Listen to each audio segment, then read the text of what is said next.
Tonight, as Greenville County continues to recover, Greenville County says its administration and offices will be open tomorrow at noon.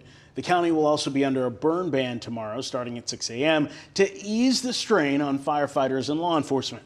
Greenville County says it will begin roadside debris pickup on Wednesday.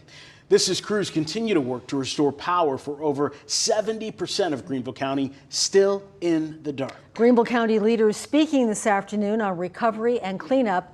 Our Nate Stanley was there and joins us from Haywood Mall, where hundreds of crews are housed. Nate? Good evening. In just the few short minutes that we have been here, we have seen dozens of work vehicles coming and going from here at the Haywood Mall. Earlier today, we spoke with some folks that were traveling in from as far as Florida, Kentucky to come help restore power. 70% of Greenville County still without power tonight.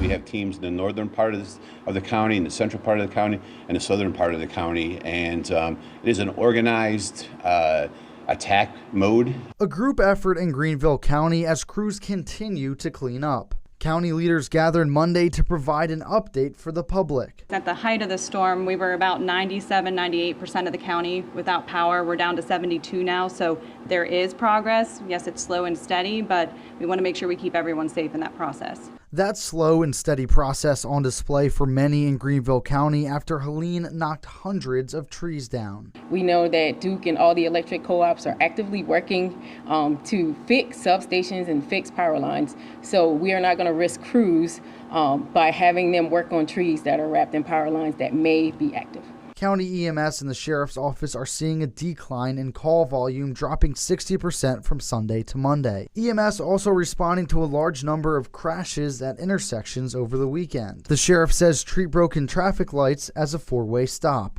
We still have some roads blocked due to trees and power lines down that we can't yet cut away. All of our utility workers have done a magnificent job of getting power on overnight and into this morning. We know there's a lot of work to be done, but just be patient.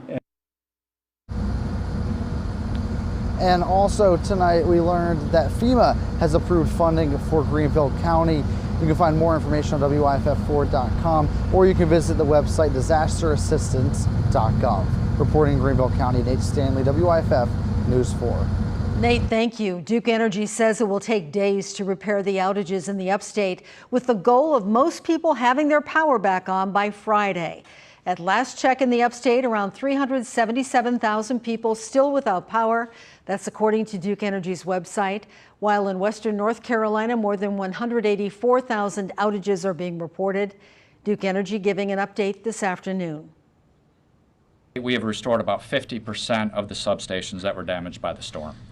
So the team is hard at work on rebuilding this infrastructure that really serves as the backbone of our system. Blue Ridge Electric Cooperative says about 51% of customers remain without power. That's down from a peak of 90% on Friday. As of 5 o'clock this evening, Lawrence Electric says power has been restored to 46% of customers, with 17 of 32 substations back online. As power crews continue to work to bring the power back on, thousands of people remain in the dark. Our Rashad Williams spoke with several people on how they're getting through without electricity. Rashad. Yeah, Nigel, I'm standing in the middle of the Beaverbrook neighborhood in Taylors. Take a quick look around. Right, there isn't much to see because this neighborhood is completely in the dark. It is pitch black out here. However, in the darkness, a lot of people who live here say they have a deeper understanding for some of the smaller things in life, and they know and understand that things could be a lot worse.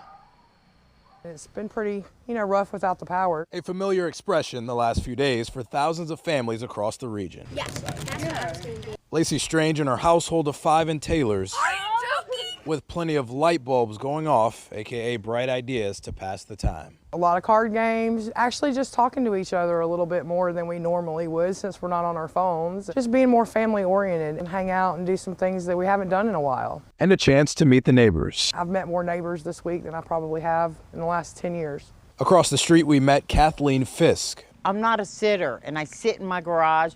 We clean the house, we dust and do whatever we can. Her family is also still without power and hot water. First thing I'm gonna do is take a hot shower, My husband had man wipes. I'm like, what am I going to do with this? And Robert Webster. K4RHK WR8RW, Northern Greenville County. Thank you very much. Appreciate your comeback. You all doing all right down there? Yes, sir.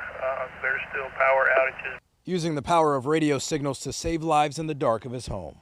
We can put signals out there, and we have these informal nets. So we have a net controller taking traffic from people who report in about grocery stores and things like that, or people that others are attempting to find because they're relatives and they don't know what their status is. Our colleagues up in North Carolina have a repeater on top of Mount Mitchell, which is 6,000 feet, and they are also running an informal net to do the same thing. All saying they're thankful for life and can manage without power, instead wanting us all to pray for those who are dealing with different levels of devastation. Don't just say, I'm praying for you, I'm praying for you. You know, talk is cheap. You need to pray. God listens. So finding a positive and a negative situation, you can stay on top of power outages by checking your service provider's outage maps, any other updates that you need about outages or any other updates related to recovery efforts with Helene. You can go to our website, that is WYFF4.com. Live in Taylor's, Rashad Williams, WYFF News 4. Thank you, Rashad. Let's turn to our forecast tonight. A dry few days ahead after the rain from Helene. Meteorologist Sydney Sullivan is here. And Sydney, a bit of good news in the coming days? Yes, we're looking for good news, especially with the really the last few days of truly devastating conditions across our area. We've got sunshine in store for us. Not just yet. There will be an opportunity for a few scattered showers as we move on into Tuesday, but for the most part, mainly dry conditions, especially after Tuesday. So looking at the big picture, live Super Doppler 4, we did have a few scattered showers earlier this afternoon. Most of that activity has begun to dissipate as we head on into the rest of the overnight. Now, we will likely wake up to some patchy fog across the area tomorrow morning, but you might have noticed temperatures actually feel a little more pleasant out this evening. That's going to be the case moving on into tomorrow morning. So we've really got a nice night ahead. If you're still without power, this is some relief in store for us. Most of us are sitting in the low to mid 60s. A few spots, especially south of Greenville, is where we are still seeing the 70s right now. And you might notice we're still missing some of our actual observations. That's why some of those are missing for the time being. But overall conditions, not too bad. You'll wake up to some patchy fog, temperatures bottoming out in the low to mid 60s. Then as we head throughout the afternoon, highs will top out right near 80 degrees. So it will be a warm afternoon. Overall, mainly dry conditions, but can't completely rule out a chance for a shower or two. Coming up, I'll have a closer look as to when we continue to see more sunshine moving our way. Sydney, thank you. North Carolina Governor Roy Cooper and FEMA officials held a briefing this afternoon after getting a first-hand glimpse of Helene's devastation. Governor Cooper is saying that the entire area is going to require significant resources. Today, we did an aerial overview to see the damage here in western North Carolina, and it is extensive and devastating. We know that it's going to require significant resources both in the short term and the long term. The governor says 92 rescue teams are working on search and rescue, and progress is being made on increasing cell service. FEMA officials say they have personnel on the ground and are trying to get supplies into the hands of those communities most impacted. We do have to work through how do we get them to the last mile? How do we get them into people's hands? I was able to see one of the distribution centers today, or one of the pods that was set up by locals. It's going to take all of us to come together to make sure we understand where the communities are that maybe we haven't gotten to yet, get those resources to them. She says having boots on the ground is the best way officials can understand local needs to bring resources in. South Carolina state officials gave an update this afternoon on recovery efforts from Helene. Governor Henry McMaster saying progress is being made, but it will take time due to downed trees and power outages. We've got the whole team on the field. Everybody that is available, even some that usually don't go out in the field, they're all out in the field now. And so we have a great team. South Carolina Senator Tim Scott was in the upstate today surveying the damage from Hurricane Helene. He joined members of the South Carolina National Guard for an aerial tour and released a short video of what he saw. We witnessed the devastation. Without question, our state needs our support, and we will recover. Scott also thanked first responders helping in the recovery efforts.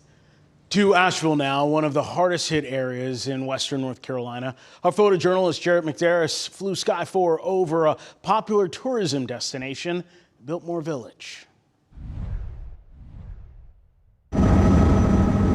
Biltmore Village in Asheville was completely underwater on Friday after Helene and the rising waters of the Swannanoa River came into the area.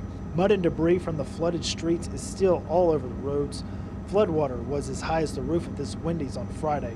Water has now receded and the cleanup in this area is just beginning. The entrance to the Biltmore estate is in this area.